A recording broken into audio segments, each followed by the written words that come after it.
बंदो गुरुपद कंजे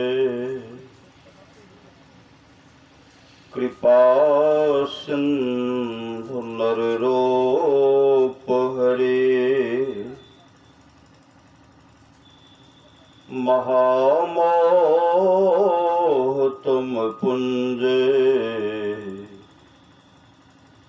जासु बचने बिकर निकरा धन धन सतगुरु सुखदा महिमा कही न जाए जो कुछ कहो तुम्हारी कृपा मौते कछु न बसाए। अव्यक्त रूप में प्रातः स्मरणीय अनंत श्री देव सत्य परम पूज्यपाद सदगुरु महाराज के चरणों में कोटि कोटि नमन। मंचासन पूज्य बाबा के चरणों में कोटि कोटि नमन। विशिष्ट गुरुजन, उपस्थित सत्संग प्रेमी महानुभावों, माताओं एवं बहनों, सभी के अंदर में बैठे हुए परमात्मा को कोटि कोटि नमन। अभी हम लोग सत्संग के बीच में बैठे हुए हैं। भगवान श्री राम का उपदेश सुन रहे थे अपने प्रजाओं के लिए। भगवान श्री राम सिंहासन पर विराजमान थे। बगल में लक्ष्मण जी खड़े थे, भक्त हनुमान भी खड़े थे। सामने में कुत्ता बैठा हुआ था। कुत्ता जब खांसते हैं तो कुत्ता के मुख से एक कीड़ा जिसको पिल्लू कहते वो नीचे गिरता है और वह टहलने लगा। भगवान श्री राम कहते अनर्थ हो गया। भगवान श्री राम कहते अनर्थ हो गया। लक्ष्मण जी कहते हैं भगवान सब तो ठीक ठाक है, अनर्थ क्या हो गया? तो भगवान श्री राम कहते ब्रह्मा जी का पतन हो गया। ब्रह्मा जी का, जो ब्रह्मा के पद पर सुशोभित थे, उनके जीवन में गुरु नहीं था। पुण्य छीन सोए देव स्वर्ग से नरक मावे। संत तुलसी साहब की वाणी है। उनके जीवन में गुरु नहीं था। पुण्य की समाप्ति हो गई। ब्रह्मा का शरीर छोड़ता है, कुत्ते के मुख से कीड़े के रूप में धरती पर टहल रहा है और अब 84 लाख योनि में जा रहा है। 84 लाख योनि, ऐसा 84 लाख योनि हर शरीर को धारण करेंगे। जब कभी संत सदगुरु कृपा होगी, कीड़े के रूप में भी अगर कभी सत्संग सुन लेंगे, पशु पक्षी के रूप में भी कभी सत्संग सुन लेंगे, वहां से उनका जीवन प्रारंभ हो जाएगा। वह जीवन वहां से अच्छा जीवन बनेगा। तो लक्ष्मण जी कहते हैं भगवान अपने प्रजा को उपदेश किया जाए, जो हमारी प्रजा यहां भी सुख से रहे, यहां से भी सुख से रहे और यहां से जाने के बाद भी सुख से रहे, ऐसा अपने प्रजा को उपदेश किया जाए। तो पूरे राज में ढिंढोरा पिटवाए, गुरुजन पुरजन आए, आदर से बिठा करके भी सुन रहे थे। बड़े भाग मानुष तन पावा। किनको सुना रहे थे? प्रजाओं को सुना रहे थे। बड़े भाग मानुष तन पावा, सुर दुर्लभ सब ग्रंथ गावा। यह शरीर देवताओं को भी दुर्लभ है, सब ग्रंथ है, गुणगान कर रहे हैं। यह शरीर यह देवता को प्राप्त नहीं होता है। संत तुलसी साहब कहते हैं, नरतन दुर्लभ देव को सब कोई कहत पुकार, सब कोई कहत पुकार, देव देही नहीं पावे। ऐसे मूर्ख लोग स्वर्ग की आस लगावे, पुण्य छीन सोए देव स्वर्ग से नरक में आवे।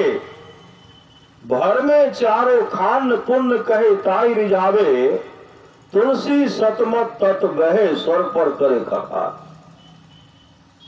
संत महात्मा स्वर्ग पर थूकते खखार करते हैं, क्योंकि वहां भी छल कपट, वहां भी दुख है, वहां पुण्य का अंत होता, वो भी आवागमन के चक्कर में आता, वहां भी ईर्ष्या द्वेष है। देवताओं के पुण्य का अंत होने पर वह 84 लाख योनि में चले जाते हैं, उनको मानव का शरीर नहीं मिलता। इसलिए संत महात्मा लोग कहते हैं, यह मानव का शरीर जो बहुत अनमोल है। साधन धाम मत्स्य कर द्वारा पाइन जही परलोक समारा।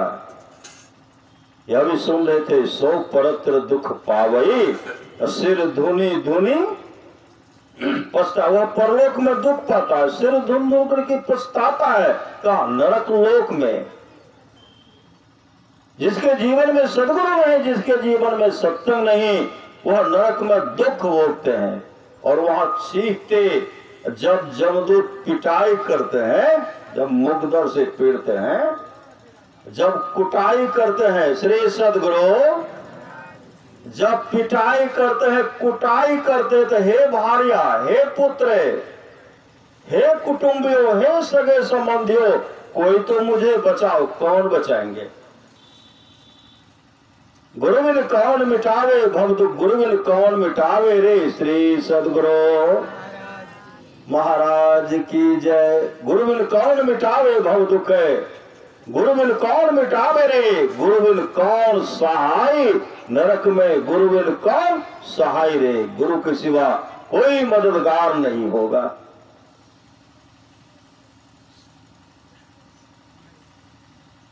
आप लोग जानते होंगे, भगवान बुद्ध के समय की बात है। भगवान बुद्ध आनंद टहल रहे थे, सामने हम देखते बहुत सुअर, सूरी को भी देखते हैं, बहुत बच्चा था उसमें। एक चित्त कवरी सुअर की बच्ची को जैसे भगवान बुद्ध देखते हैं, भगवान बुद्ध मुस्कुराने लगे। जब भी भगवान बुद्ध कुछ बोलते थे, सोचते थे, मुस्कुराते थे, बोलते थे, आनंद पहले उनसे प्रतिज्ञा करा लेते कि हम आपको जो भी पूछेंगे उसका उत्तर आपको देना पड़ेगा। आप जब जहां कहीं जाते हैं तो आपको भोजन के लिए सुंदर सुंदर लोग भोजन देंगे, लेकिन उसमें से आप हमको नहीं दे सकते, हमको नहीं दीजिएगा। हम जो आपको देंगे तो आपको खाना पड़ेगा। देखिए, आपको तो भक्त सब अच्छा अच्छा देंगे तो उसमें से हमको नहीं दीजिए, क्योंकि आपके लिए दिया। हमको जो दिया, जो अच्छा है वो आपको हम देंगे, आपको लेना पड़ेगा। भगवान बुद्ध ले लेते थे। तो भगवान बुद्ध मुस्कुराते हैं, आनंद कहते हैं, बनते हैं, क्यों मुस्कुरा रहे हैं? भगवान बुद्ध कहते, देखो आनंद, चित्त कबरी सुअर की बच्ची को देख रहे हो? कहा? का भगवान ककुशंद एक ऋषि थे, उसके आश्रम में वह संत आश्रम में बैठ करके स्तुति करते। स्तुति जो करते थे, उस समय यह मुर्गी का शरीर धारण के थे। स्तुति जो करते थे, यह मुर्गी का शरीर धारण करके स्तुति को सुनते थे। सुनने के बाद वह श्रोतापत्ति फल को पाया। मुर्गी का शरीर छूट गया और शरीर छूटने के बाद एक राजा के यहाँ राजकुमारी बनकर के जन्मी। राजा के यहाँ राजकुमार, और स्तुति सुनने से कितना बड़ा फल होता है। राजा के घर में राजकुमारी बनकर के जन्म ली। वह राज के रात में तब राजकुमारी बनी, शादी हुई, सियारानी बन गई। एक बार वह पाखाना घर में पाखाना कर रहे थे। एक जहां पाखाना, एक बिष्ठा, एक जगह होता था, बहुत कीड़ा पिल्लू को देखते हैं। पिल्लू को जैसे देखते हैं संवेग, मन विराग हो गया। इसमें भी वही आत्मा, उसमें भी वही आत्मा है, लेकिन कैसा घृणित चीज को खाते हैं। संवेग प्राप्त हुआ, विराग हुआ। वहां से उनका शरीर जब छूटा, ब्रह्मलोक में चली। ब्रह्मलोक में दिव्य सुंदरी बन गई, ओबड़ी नाम की, ब्रह्मलोक गई। वहां के सुख को भोगने में अमूल जीवन बर्बाद कर दी। कभी प्रभु का चिंतन, कोई चिंतन नहीं। कभी नाम से भी अगर सुमरण कर लेते, एक बार भी मंत्र भजन भेद लेते तब तो, लेकिन वह ब्रह्मलोक के सुख को ही सर्वस्व सुख मानती रही। वहां से उनका पुण्य का चिन्ह हो गया। आज सुअर के बच्चे के रूप में मुर्गी की शरीर में भी विष्ठा खाती थी। बीच में सदगुरु नहीं मिला, सुअर की बच्ची मां करके विष्ठा तो खाती है। देखिए, इसलिए संत महात्मा लोग कहते, जब परम सुन रहे थे, जौ पर लोक यहाँ सुख चाहो। यदि परलोक के इस लोक में सुख चाहते हो, सुनी मम वचन हृदय दृढ़ गहहो, सुलभ सुखद मार्ग यह भाई, भगति मोर पुराण श्रुति गाई। अभी हम लोग सत्संग कर रहे हैं, आशुतोष वालों शरीर में नहीं रहे, लेकिन गुरु महाराज के प्रति इतने समर्पित थे, इतने समर्पित भक्त थे। अपने घर पर भी साहिब स्वामी जी महाराज बराबर उनके यहाँ बाबा सब आते रहते। बगल में जाकर के सत्संग, एक बार उनके घर पर भी सत्संग किए थे। इतने समर्पित थे। एक बार देखिए, लौवा लगाम में सत्संग करवा रहे हैं, भंडारा करवाए एक जगह, जिला वार्षिक सत्संग था। उसमें कहा मेरे ओर से भंडारा होगा, सबको भंडारा दी। हम लोग उसमें थे, जिला वार्षिक सत्संग में थे। इतने समर्पित थे सत्संग के प्रति। सबके जन्मदिन, सबके छठी शिला, सबके मुंडन संस्कार, सबके पुण्य तिथि के अवसर पर सत्संग नहीं होता है। जो ऐसे बहुत बड़े भाग्यशाली होते हैं, जिनके पुण्य तिथि के अवसर पर भी सत्संग होता है, आज उनके याद में, उनके लिए सत्संग हो रहा है। संत महापुरुष की वाणी है, सदगुरु हमरे।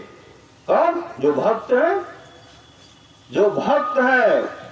सदगुरु हमरे, हम सतगुरु के, हम तो गुरु के हो गए। ऐसे भक्त जो जीवित अवस्था में सदगुरु को पूछते हैं, सदगुरु के प्रति समर्पित होते हैं, वो सदगुरु में मिल जाते, वो सदगुरु के चरण शरण में रहते हैं।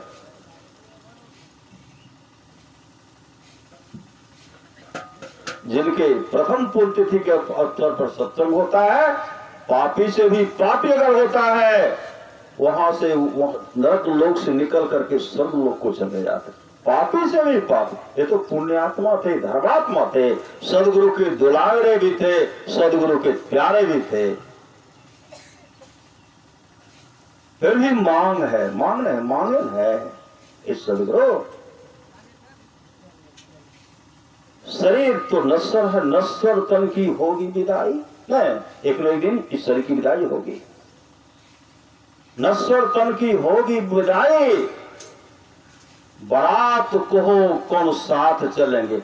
बारात तो जाते न जाते हैं, फिर भी उनका भी जाते हैं श्री सदगुरु।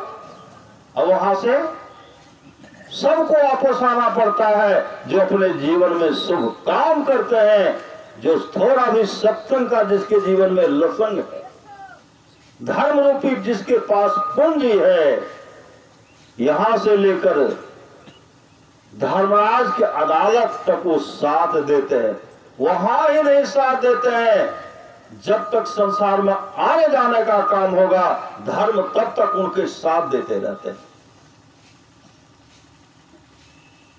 इसलिए शुभ काम करना चाहिए। इसलिए अंतमति सुगति। आप लोग जानते होंगे संत श्यामानंद भारती एक बार सत्संग समाप्त हुआ, चल दिए, हिमालय की तरह चले गए, घनघोर जंगल चले गए। आवाज आ रही है, गीत गा रहे तो आवाज आ रही है।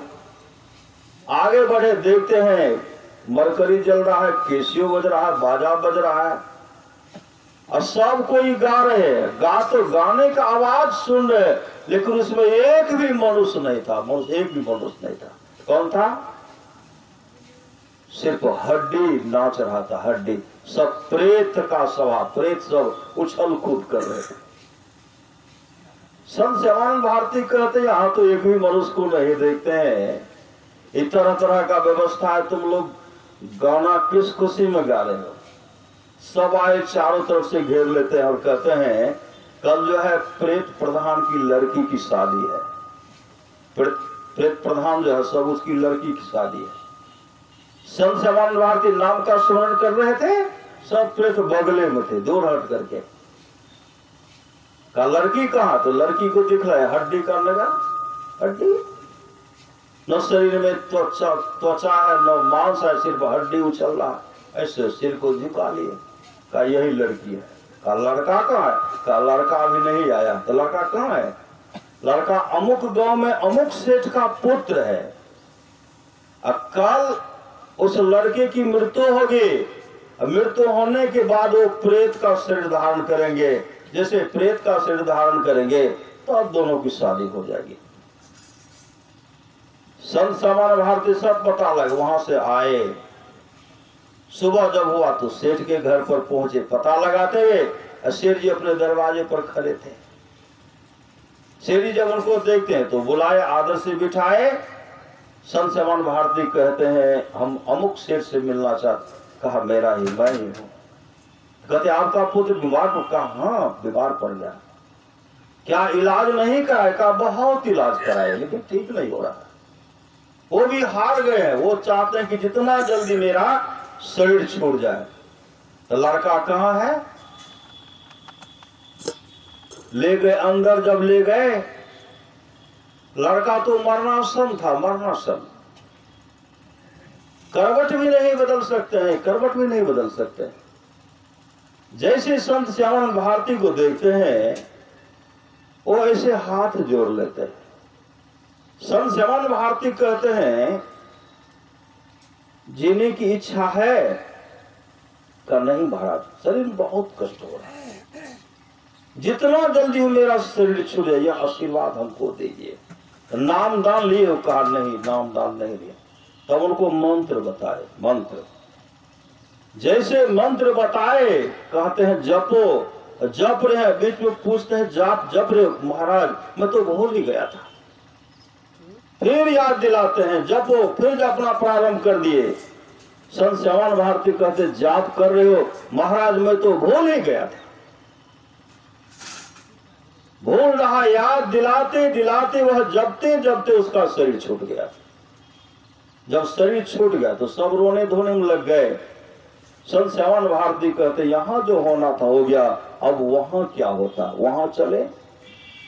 वहां जब गए तो शाम में पहुंचे, कोई मरकरी नहीं जल रहा है, कोई बाजा नहीं बज रहा है, छोटा सा बल्ब टिमटिमा रहा है, सब बैठ करके रो रहे हैं।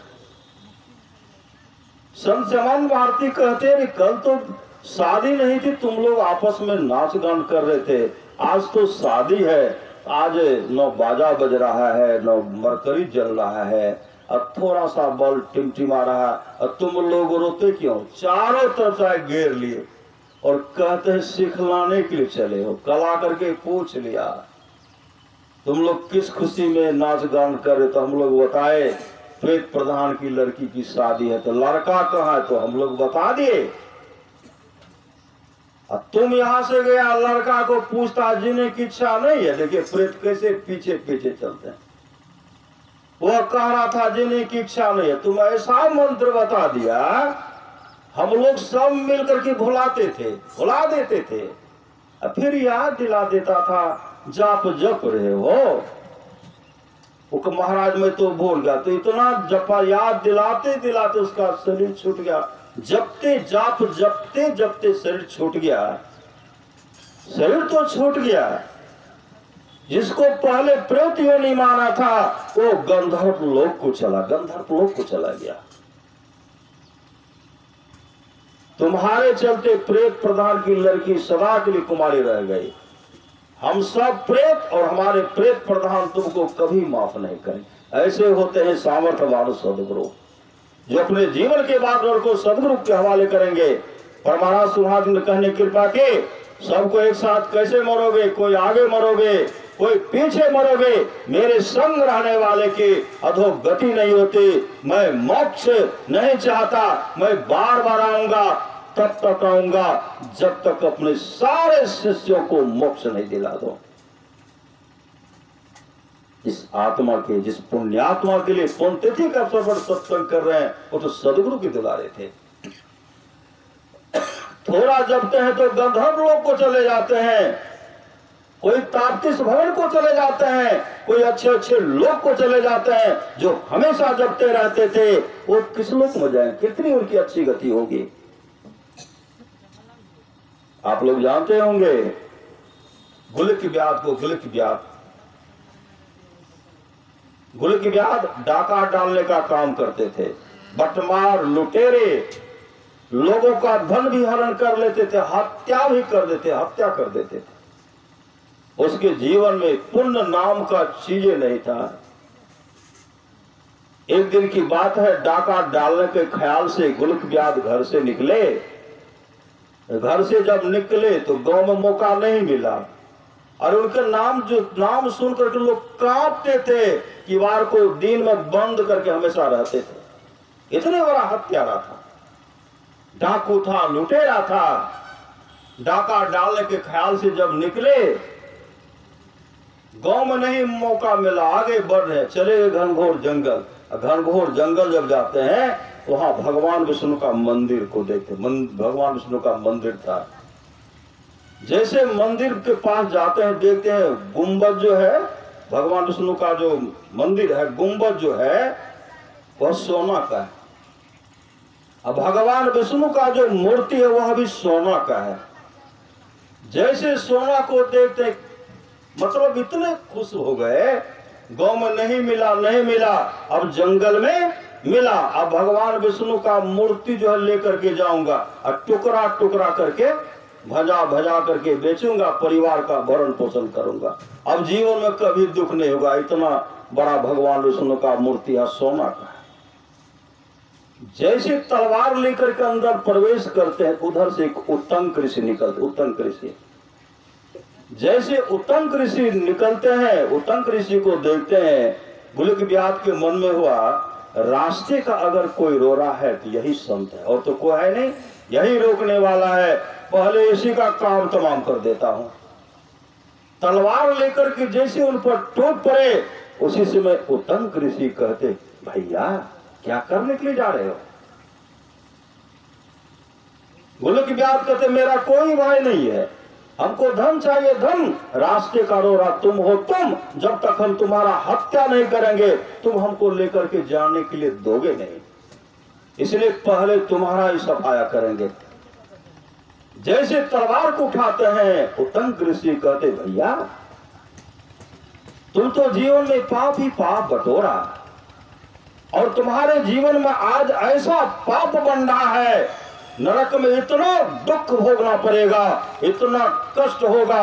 उस समय हे भार्या, हे पुत्र, हे कुटुंबियों, हे सगे संबंधियों, कोई तो मुझे बचाओ। भैया कोई नहीं बचाएंगे, बहुत बड़ा दुख भोगना पड़ेगा, बहुत बड़ा दुख भोगना पड़ेगा।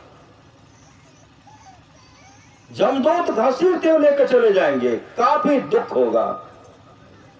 बार बार संत जगावल कोई कोई जागल रे कोई। संत महात्मा बार बार उपदेश करते हैं, जो भाग्यशाली होते हैं वो चेत जाते हैं। जो मानने के लिए तैयार नहीं था, जैसे कहते बहुत कष्ट होगा भैया,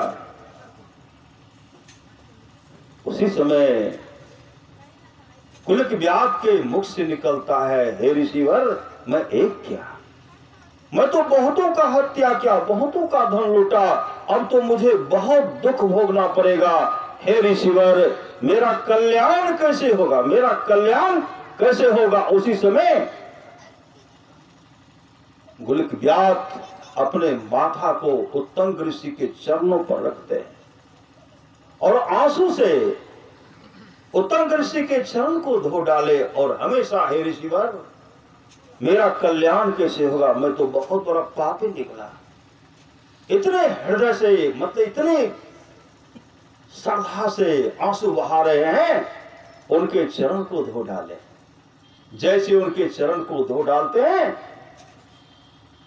और उनकी मृत्यु हो जाती है, संतों के चरण उनकी मृत्यु हो गई।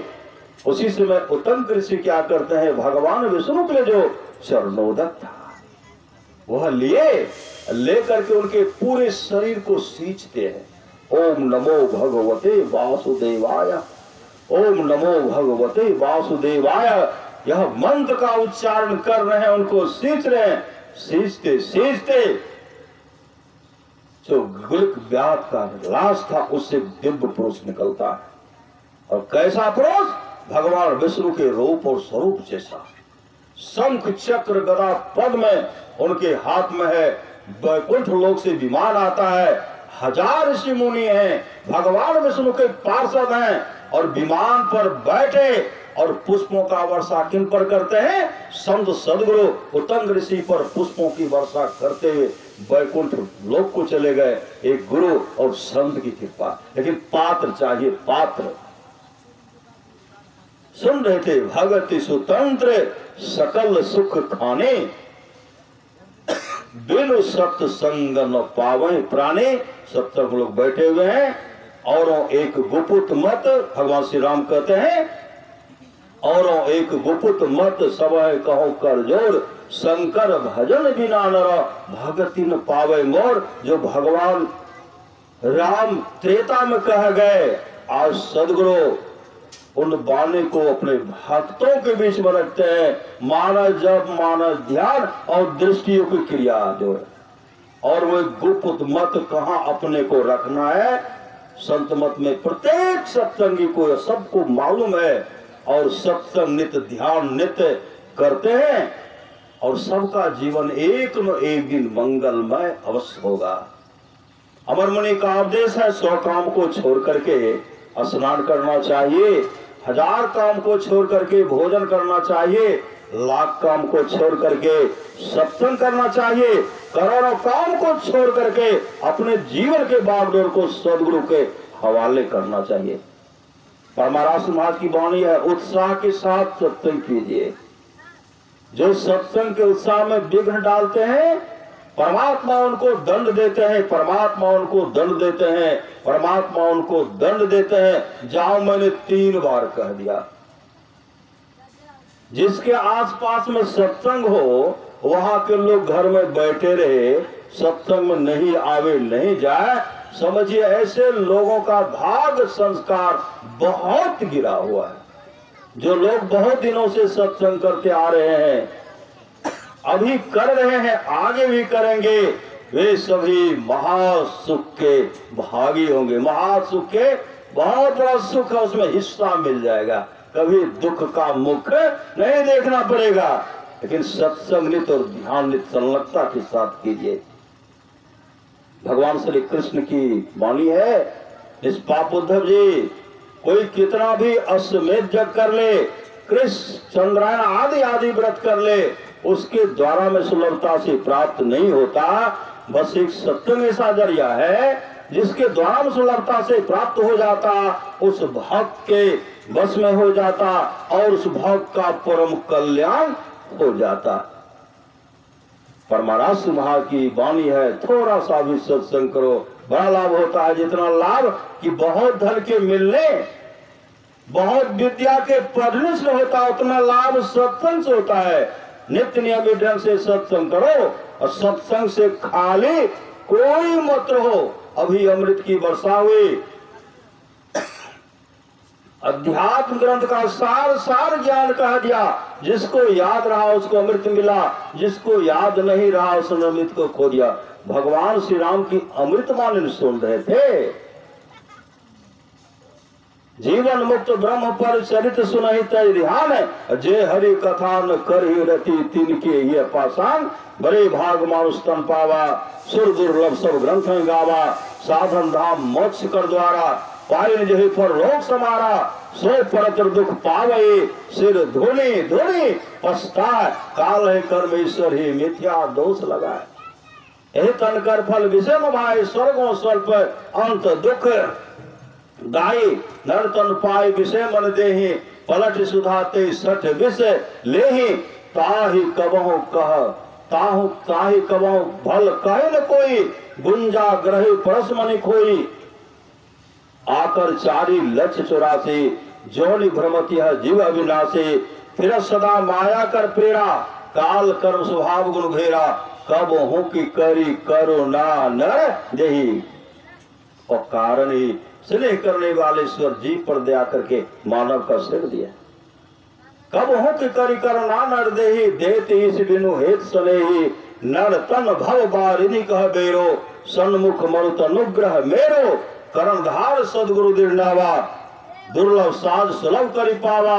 जोन तरे भव सागर, नर समाजस पाय।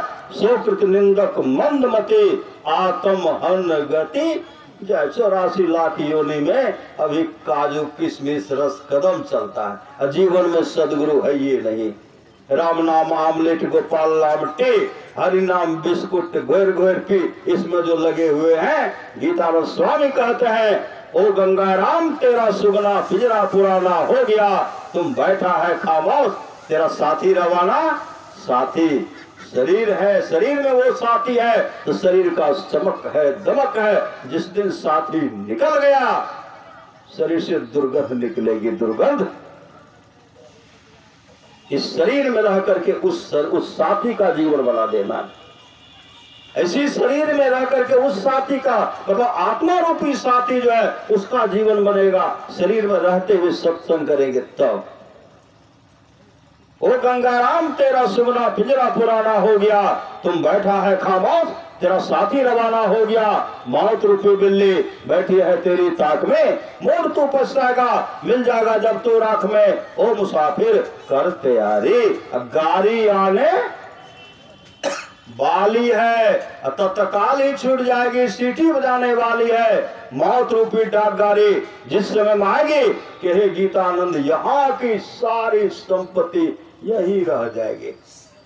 बाबूजी बहुत जमा करके रख लगे रहे, देखिए अरबों संपत्ति अरबों छे। 1 लाख दान दो बाबूजी के पॉकेट में, वहां काम में थे। सब कहते नहीं हुई तो चिते पर जल के राख भाई, तो चल साचले जाके जल के राख हो जाएंगे। कहते जल के राख हो जाएगा। इसलिए कोई 1 रुपया भी नहीं देते हैं। 1 रुपया सिक्का लौटाते हैं, लोग लूट रहे हैं, नहीं लूट रहे हैं। रेबन मुसाफिर निकलना पड़ेगा तो हम नहीं बरवा, हम जेबे करवे, जाना पड़ेगा। ऐसा गुस्सा मारेंगे जमदूत के बार में चल देंगे, सब रख देंगे, सब सजाया हुआ धन यही रह जाएगा। चलना पड़ेगा, रेमन मुसाफिर निकलना पड़ेगा। काया कोठी को खाली, मेरा घर है, हम नहीं जेबे करेंगे।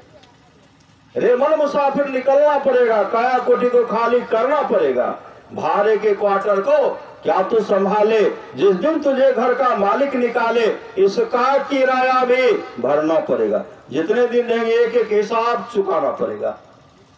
अफसोस मूड मन तो मुद्दत से सो रहा है। सोचान था कि घर में अंधेर हो रहा है। 84 लाख मंजिल तय करके मुश्किलों से जिस घर को तूने ढूंढा उस घर को खो रहा। खाने पीने में इस घर को खो रहे हैं। सत्संग में हम कहना देवो हमारे तो बड़का प्रतिष्ठा से श्री सदगुरु इतने बड़ा मकान बने लो, इतने हमार है नौकरिया है ना होना, सजा के रख लो, हमारे प्रतिष्ठे इन थे।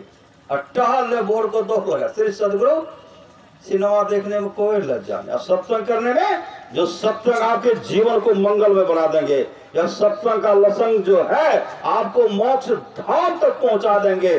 और संसार का लसंग अगर रहा पटोर रहो तो भजन बिनु कुकर सुकर जैसो, भजन बिनु बैल गिराने हो, भजन बिनु बनो ओट वृक्ष भैंसो। संत कबीर ने कहा ऐसो जन्म नहीं पैवे मंडे, ऐसो जन्म नहीं पैवे रे, सुकर स्वान चराचर पशुआ, जन्म जन्म दुख पैवे रे। आए ठकर सोखे त्रिने आगे धर दे तो, घास भूसा नहीं पैवे मंडे, ऐसो जन्म नहीं पैवे रे, चार पौधो सिंह गुंग मुख, कैसे का हरिगुण गए रे, खींच के रसा खोटा में बांधो, अपर मुख देखे सिरे रे। एक घर के तय नवाब ज्यादा अमीर है, लेकिन हम तो कुत्ता के शरीर में आग लिए, पोतो नहीं पहचाने छे, बेटो नहीं पहचाने छे। अब करे तो की करे कि आप जो जिस समय आपको शुभ काम करना था शुभ काम करते, तो गधे के शरीर में नहीं जाते, सुअर के शरीर में नहीं जाते, कुत्ते के शरीर में नहीं जाते। उस समय आपने ऐसे अवसर को वैसे व्यर्थ में गंवा दिया। अब तो जाना ही पड़ेगा, और जाने से कोई रोकने वाले भी नहीं है, क्योंकि अपनी अपनी करनी अपने अपने साथ है। अपने अपने साथ करे जो आगे आवे, बाप की करनी बाप पोत पोता ही पावे, जोरू के करने जोरू, कसम खसम को फलता, अपने ही करने से जीव भवजल पार उतरता। नेकी बदी है संग और न संगी कोई, देखो बोझ विचार संगे जई है दोई, पलटू करनी और के नहीं और के मात, अपने अपने करनी अपने अपने साथ। धनानी भूमो पशुओ गोष्ठी, नारी गृह द्वारे सखा स्मशाने, देहस्यतायाम परलोक मार्गे धर्मानो गो गच्छति। जीव एक आपने अपने जीवन में जो शुभ और अशुभ काम किए वही जाएगा। भारी बोझ तोरा पीठी पर लातो, पंथ चलत पछते मेरे, हानि के हुरा को खा में मारतो, हुकरी हुकरी पछते में मंडे, ऐसो जन्म नहीं पाए रे। धन संपत्ति डाकू ले जेतो, संत सेवा कब कर बेरे, कहे कबीर सुनो भाई साधो, चल ही के बेरी पछते में मंडे। कब? जब शरीर से जीवात्मा निकलेगी, हाथ में हथकरिया लगावे, किनको? सत्संगी को नहीं, वो तो हंसते हुए उनके लिए सुंदर विमान आएंगे। विमान पर कोई गुरु के धाम में जाएंगे, कोई बैकुंठ लोग जाएंगे, कोई विष्णु लोक आदि आदि शुभ लोक को चले जाएंगे। किनके हाथ में हथकरिया लगाएंगे? जो सत्संग से दूर रहेंगे, माता पिता का सेवा नहीं करेंगे, सास ससुर का सेवा नहीं करेंगे, पति का सेवा नहीं करेंगे, जीवन में सद्गुण नहीं होगा, खान पान सुधार नहीं करेंगे। हाथ में हथकरिया लगावे, कमर में रसरिया हो, आगो पीछू जम लेने जाए, केते के लो दाने पुणे, केते के लो भजनिया हो, केते दिलो साधु संग हो लगा। जो माता पिता का सेवा नहीं करेंगे वो कुत्ता को खिलाएंगे? कभी नहीं खिलाएंगे। जो सास ससुर का सेवा नहीं करेंगे, जो पति का सेवा नहीं करेंगे, गाय को खिलाएंगे? नहीं खिलाएंगे, नहीं खिलाएंगे। वो अपनों खाएंगे तो सुख ले खाएंगे। श्री सदगुरु झक मार करके चल देंगे। इसलिए खान पान में सुधार कीजिए, माता पिता सास ससुर का सेवा कीजिए, और अपने जीवन के बागडोर को सदगुरु के हवाले कीजिए।